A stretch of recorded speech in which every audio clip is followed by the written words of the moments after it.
चलें जी, बिस्मिल्लाहिर्रहमानिर्रहीम।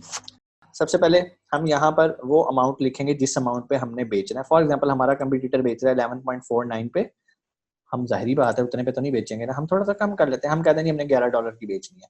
वो कहता है जी अमेज़न शिप करने के आपके कितने पैसे लग रहे हैं एक प्रोडक्ट पे? मैं कहता हूँ जी चलो 0.5 ही लिख लेते हैं, 0.5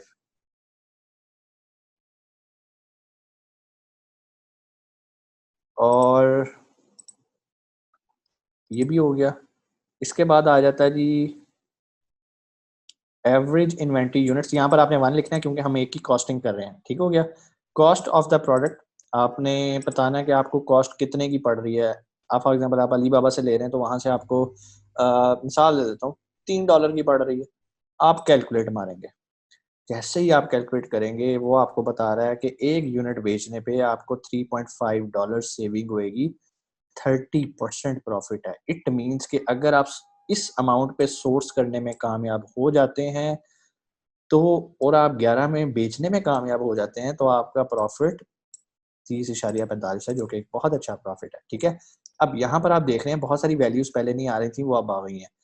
selling on Amazon fee, this is 1.65। Amazon आपसे सेलिंग फीस 1.65 चार्ज कर रहा है। ये यूजुअली 15% होती है आपकी सेलिंग प्राइस की, ठीक है। हर कैटेगरी में चेंज हो जाती है। उसके बाद वो आपसे फुलफिलमेंट फीस चार्ज कर रहा है। फुलफिलमेंट फीस वही जिस तरह मैंने आपको बताया कि इसका ताल्लुक होता है आपका साइज कितना है, वेट कितना है, वॉल्यूम शॉल्यूम कितना है, पैकिंग कितनी है, एटसेट्रा, ठीक है।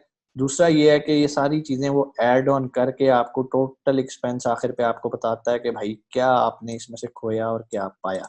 अब हम पैरेलली अपना अमेज़न का जो है ना वो फुलफिलमेंट हम चेक करते हैं कि अगर हम खुद से फुलफिल करते हैं तो फिर अभी कितने की कॉस्ट करेगी। अभी हमने अमेज़न का देखा, सेलिंग प्राइस 11 ही है। वो कहता है भाई शिपिंग की प्राइस भी बता दो।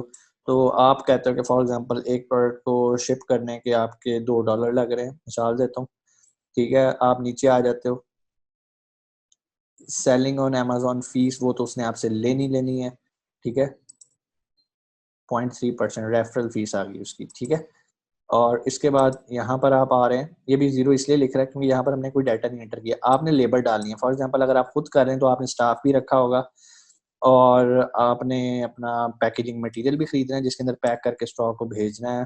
आपने कस्टमर को शिप करना है, उसके चार्जेस हैं। फॉर एग्जांपल शिपमेंट के चार्जेस वो आपकी $2 शिपिंग लग रही है, लेबर आपकी $1 लग रही है। $1 तो खैर मैंने बहुत ज़्यादा बता दिए, 0.1 लग रही है। पैकिंग मटेरियल भी आपका 1 का लग रहा है। शिपिंग कॉस्ट आपकी आ जाती है 2 से $3 कर लो, ठीक है। कस्टमर सर्विस फिलहाल ज़ीरो रहने दो, ठीक है। एंटर करते हैं और देखते हैं क्या बनता है, ठीक है। ये कोई 3.2 बन गई है।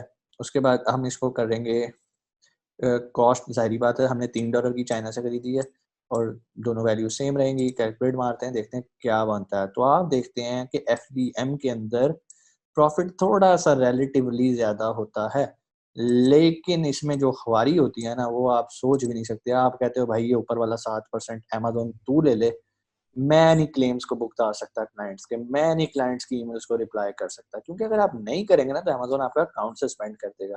तो समझदार लोग क्या करते हैं, वो 30% पे गुज़ारा करते हैं, एफबीए फीस अमेज़न को देते हैं और आराम से सो जाते हैं और उनका अकाउंट क्रेडिट हो रहा होता है, पैसे आ रहे होते हैं, अमेज़न सेल कर रहा है, अमेज़न आपको जो है आपके पैसे आपके अकाउंट में भेज रहा है। सबसे बड़ा एडवांटेज एफबीए का ये है कि आपकी जो लिस्ट है ना, उसके साथ जो है ना वो प्राइम का टैग लग जाता है, जिस तरह हमने पैच पीछे देखा था। अमेज़न होम पे चले जाते हैं, कोई भी प्रोडक्ट ले लेते हैं। तो यहाँ पर आपको ये प्राइम टैग्स नज़र आ जाते हैं। ठीक हो गया जी। तकरीबन मैंने अपने तौर पे आपको आज जो चीज़ें सिखाई हैं, नंबर 1 हमने प्रोडक्ट हंट करना सीखी, किन पैरामीटर्स पे करनी है, कैसे हमने सेल निकालनी है, कैसे हमने रिव्यूज़ का कंपैरिज़न करना है, कैसे उसकी हमने स्टार्टिंग डेट लिस्ट की देखनी है। दूसरी बात, हमने जब ये सारा काम कर लेना है तो अपना प्रॉफिट कैसे कैलकुलेट करना है। इस प्रॉफिट कैलकुलेशन से हमें एक आइडिया हो जाता है हमने चाइना से जो चीज़ बाय करनी है ना, उसकी रेंज इससे ज़्यादा नहीं होनी चाहिए। इससे कम हो जाए वेरी गुड, इससे ज़्यादा होगी तो हमारा प्रॉफिट मार्जिन डिस्टर्ब होना शुरू हो जाएगा। बेसिकली हमने ये जो सारी एक्टिविटी की, ये 2 वैल्यूज़ जानने के लिए की हैं कि अमेज़न की फ़ीस कितनी है और अमेज़न की एफबीए चार्जेस कितने हैं। तो ये सारा कुछ करने के बाद हमने कंक्लूड किया कि यार ये 30.45 बहुत अच्छा प्रॉफिट मार्जिन है। इसमें से अगर 10% हम अपनी एडवर्टाइजिंग पे भी लगाएँगे, फिर भी हमें 20% बचा करेगा, हमारी पॉकेट में आया करेगा। तो ये एक आप समझ लें कि एक अच्छी बात है। बहुत सारे लोग ये वीडियो देखने के बाद कहेंगे कि सर काफ़ी थ्योरी इसमें आ गई। ये थ्योरी ज़रूरी थी आपका माइंड क्लियर करने के लिए।